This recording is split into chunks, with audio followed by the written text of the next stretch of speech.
ஏதோ ஒரு காரணங்களை சொல்லக்கூடாது. இது எங்களுடைய உரிமை. 80 வருடங்களாக இந்த சமுதாயம் அனுபவித்து வருகின்ற உரிமை.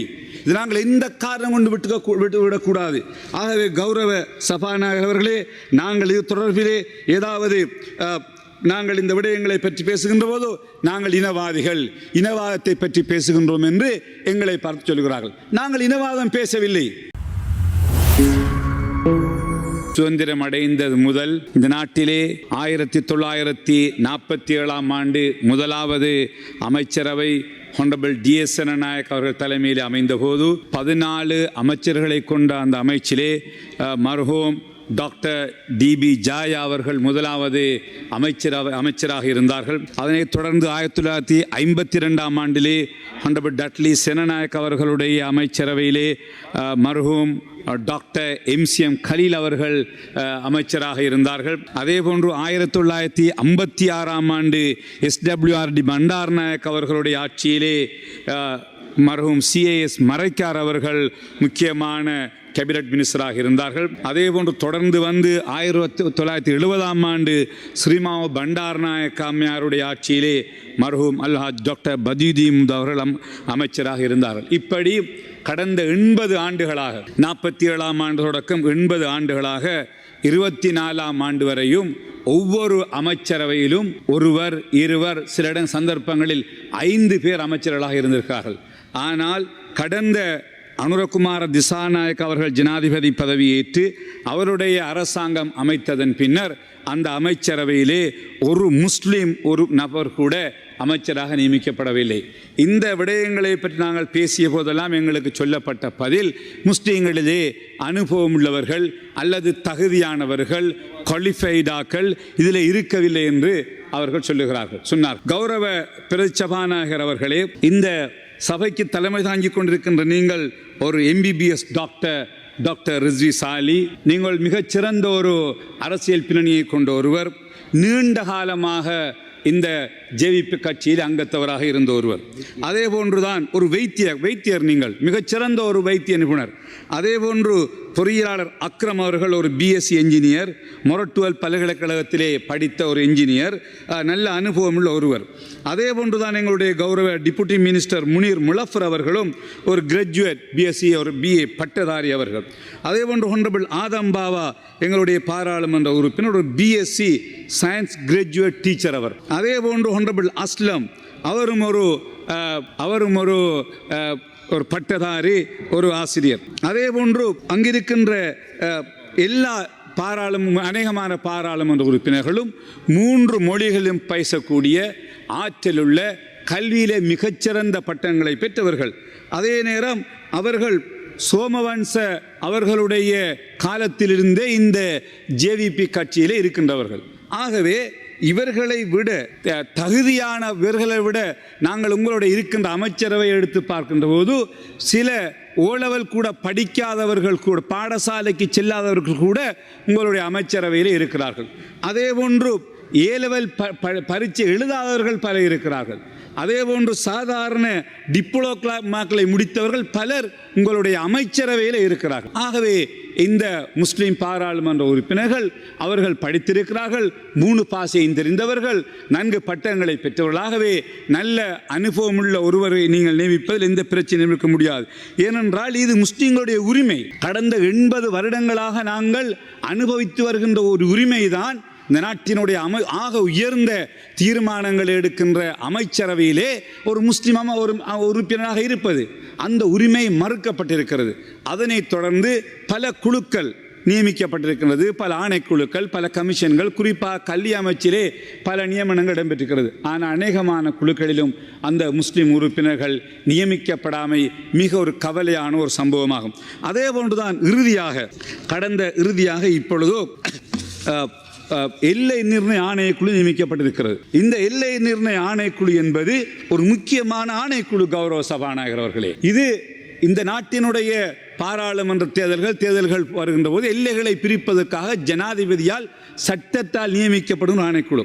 அந்த ஆணைக்குழுவும் சுதந்திரம் கிடைத்த நாள் முதல் இன்று வரையும் 25ஆம் ஆண்டு வரையும் அந்த குழுக்களிலே 3 பேர் இருப்பார்கள். சட்டப்படி ஒரு முஸ்லிம் தொடர்ச்சியாக இருந்திருக்கிறார். 1959ஆம் ஆண்டு கவர்னர் ஜெனரல் நியமிக்கின்ற போது எம்ஏ சத்தார் மரைக்கார் என்கின்ற ஒருவர் அந்த குழுவிலே இருக்கிறார். 3 பேரிலே 1974 ஷாகுல் ஹமீத் முகமது ஜுபைர் என்பவர் அன்று ஜனாதிபதியால் நியமிக்கப்பட்டு அந்த குழுவிலே இருக்கிறார். 1988 அப்துல் மஜீத் முகமது ஷஹாப்டீன் ஏஎம்எம் ஷஹாப்டீன் அவர் அந்த தேர்தல் ஆணைய குழுவிலே இருக்கிறார். அதனைத் தொடர்ந்து கடைசியாக இருந்த குழுவிலே முன்னாள் செயலாளர் ஷேக் அமீர் அவர்கள் இருக்கிறார். இப்படி 80 ஆண்டுகளாக இந்த நாட்டினுடைய நான் இந்த முழு தகவல்களையும் நான் இந்த சபையிலே ஒப்படைக்கின்றேன். கௌரவ சபாநாயகர் அவர்களே, இந்த யார் இந்த குழு எப்பொழுது நியமனம் எல்லாம் என்னிடத்திலே இருக்கிறது. 80 ஆண்டுகளாக நாங்கள் அந்த உரிமையை அனுபவித்து வருகிறோம். அந்த எல்லை நிர்ணய ஆணைக்குழுவிலே ஒரு முஸ்லிம் ஒருவர் தொடர்ச்சியாக நியமிக்கப்பட்டு வந்திருக்கிறார். ஆனால் இந்த ஆட்சியில் மட்டும் ஜனாதிபதி அவர்கள் 3 பேரை நியமித்த போது 2 சிங்கள சகோதரர்களையும் ஒரு தமிழ் சகோதரர் நியமித்திருக்கிறார். ஒரு முஸ்லிம் அந்த முதல் தடவையாக ஒரு முஸ்லீம் நியமிக்கப்படாமல் வேறு இனத்தைச் சேர்ந்த இடத்துக்கு நியமிக்கப்பட்டிருக்கிறார். அது தொடர்பிலே நான் நேற்று முன்தினம் பாராளுமன்றத்திலே கேள்வி எழுப்பிய போது கௌரவ பிரதம அமைச்சர் அவர்கள் த குவாலிஃபைட் பர்சன்ஸ் இல்லை, தொழில்நுட்பம் தொடர்பான ஆட்கள் இல்லை, ஆகவே தான் அவர்களை நாங்கள் நியமிக்கவில்லை என்று அவர் சொன்னது மிகவும் கவலையாக இருக்கிறது. ஏனென்றால் இந்த செய்திகளை வெளியிலே கேட்பவர்கள் அமைச்சரவையில் இருப்பதற்கு முஸ்லீம்களுக்கு தகுதி இல்லை, இந்த எல்லை நிர்ணய ஆணைக்குழுவிலே இருப்பதற்கு முஸ்லீம்களுக்கு தகுதி இல்லை என்ற ஒரு பிழையான செய்தியை கொடுக்கும் கௌரவ சபாநாயகர் அவர்களே. உண்மையிலேயே தேர்தல் திணைக்களத்திலே வேலை செய்கின்ற மிக சிரேஷ்ட உத்தியோகத்தர்கள் வேலை செய்தவர்கள் முஸ்லீம்கள் இருக்கிறார்கள். அதே போன்று ஜியோகிராஃபி அந்த புவியியல் துறையிலே, ஏனென்றால் புவியியல் துறையைச் சேர்ந்த ஒருவர் நியமிக்கப்பட வேண்டும். இப்பொழுது நியமிக்கப்பட்டவரை விடவும் அனுபவமுள்ள பேராதனை பல்கலைக்கழகத்திலே பேராசிரியர் கடமையாற்றிய பேராசிரியர் நௌஃபல் அவர்கள் இங்கே இருக்கிறார்கள். அவர் ஒரு மேப்பிங்லே இலங்கையிலே one of the expert, digital மேப்பிங்லே அவர் செய்த ஒருவர், பேராதனை பல்கலைக்கழகத்துடைய சிறந்த ஒரு பேராசிரியர், அப்படியானவர் இருக்கிறார். அதே போன்று நிர்வாக உத்தியோகத்தர்கள் என்று வருகின்ற போது முன்னாள் செயலாளர் சிரேஷ்ட கடைசியாக கடந்த 2-3 மாதங்கள் வரையும் விஞ்ஞான தொழில்நுட்ப அமைச்சினுடைய செயலாளர் கடமையாற்றிய ஷேக் நவவி அவர்கள் இருக்கிறார்கள். முன்னாள் இந்த ஆணைக்குழு கடமையாற்றிய செயலாளர் அமீர் இருக்கிறார். இப்படி பலர் இருக்கிறார்கள். ஆகவே தகுதியானவர்கள், 3 பாஷையும் தெரிந்தவர்கள், மிக தெளிவானவர்கள் இருக்கின்ற போதெல்லாம் ஏதோ ஒரு காரணங்களை சொல்லக்கூடாது. இது எங்களுடைய உரிமை. 80 வருடங்களாக இந்த சமுதாயம் அனுபவித்து வருகின்ற உரிமை. இது நாங்கள் எந்த காரணம் கொண்டு விட்டுவிடக்கூடாது.